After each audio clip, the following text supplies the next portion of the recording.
আপনি কি কখনো খেয়াল করছেন, আপনি যখন গভীর ঘুমের আবেশে তলিয়ে যাচ্ছেন, তখন হঠাৎ করে মনে হলো আপনি যেন কোনো উঁচু জায়গা থেকে নিচে পড়ে যাচ্ছেন, আর সাথে সাথে বিশাল ঝাঁকুনি। ঘুম ভেঙে গেল, বুক ধড়ফড় করছে। ভুতুড়ে কিছু মনে হলেও এর পেছনে রয়েছে বিজ্ঞানের এক চমৎকার ব্যাখ্যা। বিজ্ঞানের ভাষায় একে বলা হয় হিপনিক জার্ক। এটি আসলে আমাদের স্নায়ুতন্ত্রের একটি অনিচ্ছাকৃত পেশির সংকোচন। আমরা যখন ঘুমাতে যাই, আমাদের শরীর ধীরে ধীরে শিথিল হতে শুরু করে, কিন্তু মাঝে মাঝে এই শিথিল হওয়াটা এত দ্রুত ঘটে যে আমাদের মস্তিষ্ক বিভ্রান্ত হয়ে যায়।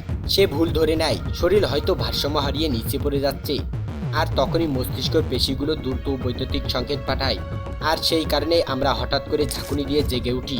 আর এই ঘটনাটি বেশিরভাগ ছেলেদের ক্ষেত্রেই ঘটে।